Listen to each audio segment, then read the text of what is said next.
Morning बच्चों आज है 24 जनवरी और आज हम करेंगे कक्षा 10 की सामाजिक विज्ञान की वर्कशीट नंबर 72 जिसमें हमारा अध्याय चल रहा है भारत में राष्ट्रवाद।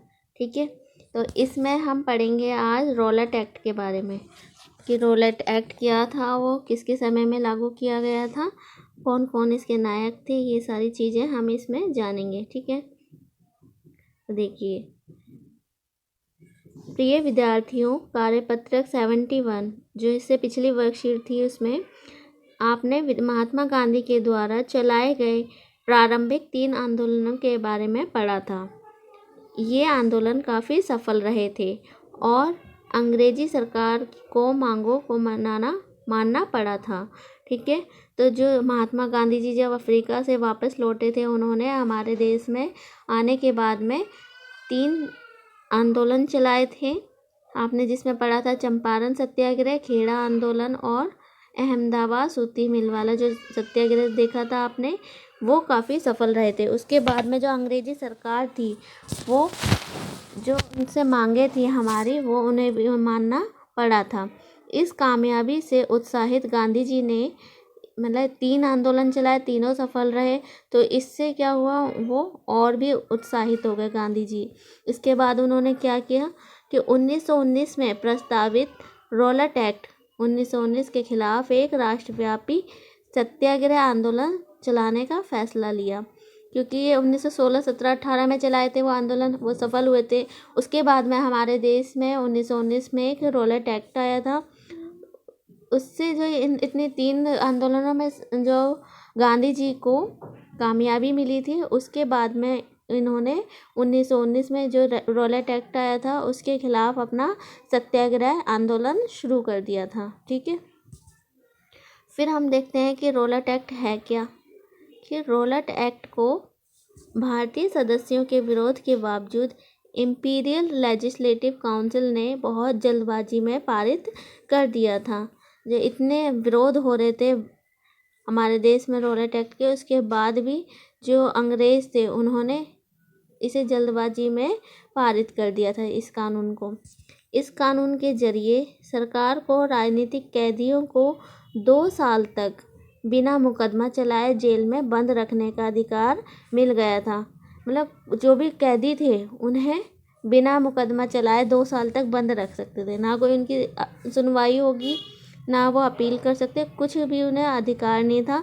2 साल तक उन्हें बंद ही रहना पड़ेगा, इस तरह का ये कानून था।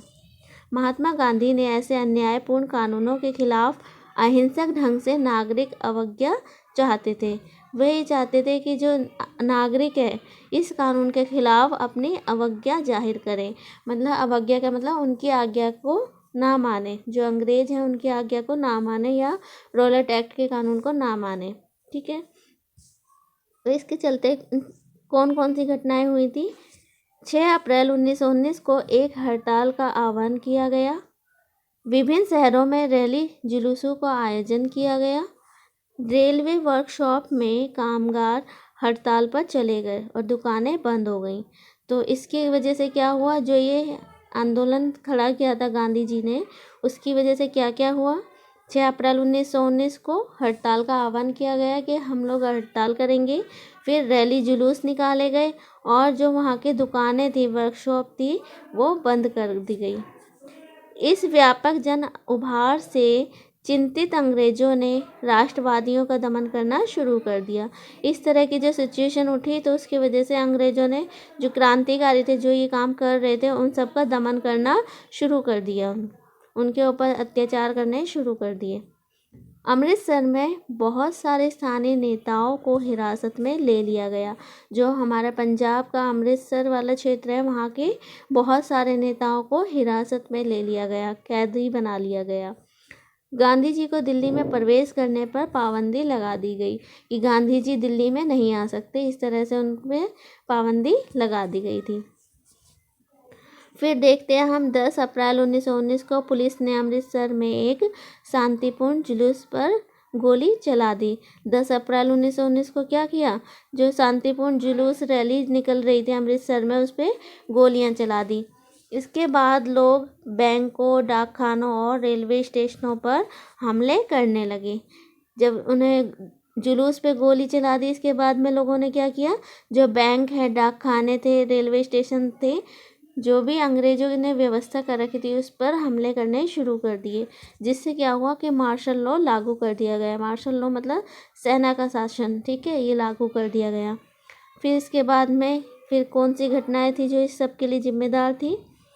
13 अप्रैल 1919 को जलियांवाला बाग हत्याकांड हुआ। क्योंकि ये सीरियल से चल रहे थे, 13 अप्रैल को हड़तालें हुई थी, फिर से चिंता में आकर के 10 अप्रैल 1919 को रैली पर गोली चला दी गई थी, ठीक है, मार्शल लॉ लागू कर दिया गया था। फिर 13 अप्रैल को जलियांवाला बाग जो हत्याकांड हुआ था वो हुआ था। उस दिन क्या हुआ कि उस दिन अमृतसर में बहुत सारे गांव वाले सालाना बैसाखी मेले में शिरकत करने के लिए जलियांवाला बाग मैदान में जमा हुए थे। जो बैसाखी मेला मनाया जाता है, लगता है, उसके लिए जलियांवाले बाग में इकट्ठे हुए थे लोग। काफ़ी लोग तो सरकार द्वारा लागू किए गए दमनकारी कानून का विरोध प्रकट करने के लिए एकत्रित हुए थे। बहुत सारे लोग ऐसे भी थे जो कि सरकार के जो ये कानून आया था, रॉलेट एक्ट, इसके विरोध करने के लिए भी एकत्रित हुए थे। ये मैदान चारों तरफ से बंद था। शहर से बाहर होने के कारण वहाँ जुटे लोगों को ये पता नहीं था कि इलाके में मार्शल लॉ लागू किया जा चुका है, क्योंकि ये जो मैदान है ये शहर से काफ़ी दूर था, इसलिए वहाँ के जो लोग थे उन्हें ये पता ही नहीं चला कि मार्शल लॉ लागू हो चुका है, ठीक है। इसके बावजूद वो लोग वहाँ पे इकट्ठे थे।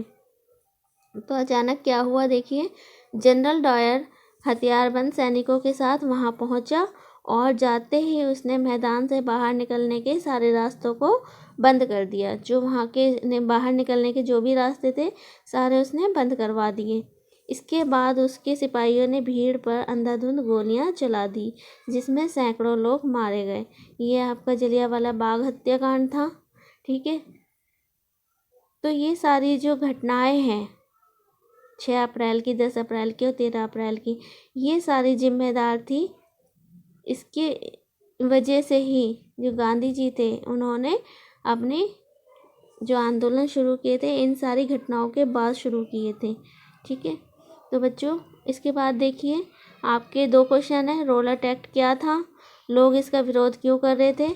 कि रॉलेट एक्ट 1919 में लाया गया ऐसा कानून था जो कि जो कैदी थे उन्हें अगले 2 साल तक बिना किसी अपील दलील के उन्हें कैद में रखा जाएगा, इस तरह का ये कानून था।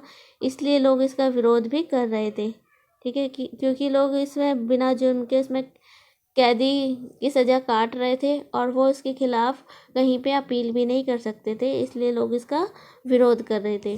सेकंड क्वेश्चन है आपका, रॉलेट एक्ट के विरोध से जुड़ी हुई प्रमुख घटनाओं का उल्लेख कीजिए। रॉलेट एक्ट से कौन सी जुड़ी हुई घटनाएं थी ये सारा आपको बताना है। ये जो 6 अप्रैल, 10 अप्रैल और 13 अप्रैल की जो घटनाएं हैं ये तीनों घटनाएं आपको इसमें बतानी है, ठीक है। तो आई होप कि बच्चों आपको वीडियो पसंद आई होगी। अगर वीडियो आपको समझ में आ रही है, हमारी वीडियो आपको अच्छी लग रही है, तो आप हमारे चैनल को लाइक, शेयर, सब्सक्राइब कर सकते हैं और अपने ग्रुप में, फ्रेंड्स में, अपने दोस्तों में इसे शेयर भी कर सकते हैं। अगर बच्चों कुछ प्रॉब्लम आती है तो आप मुझसे कमेंट द्वारा पूछ भी सकते हैं और हमें कमेंट करके ज़रूर बताएं कि अगर कुछ हमारी वीडियो में कमी है या कुछ हमें चेंज करना है उसके बारे में ज़रूर बताएं। तो बच्चों, थैंक्स फॉर वॉचिंग मी।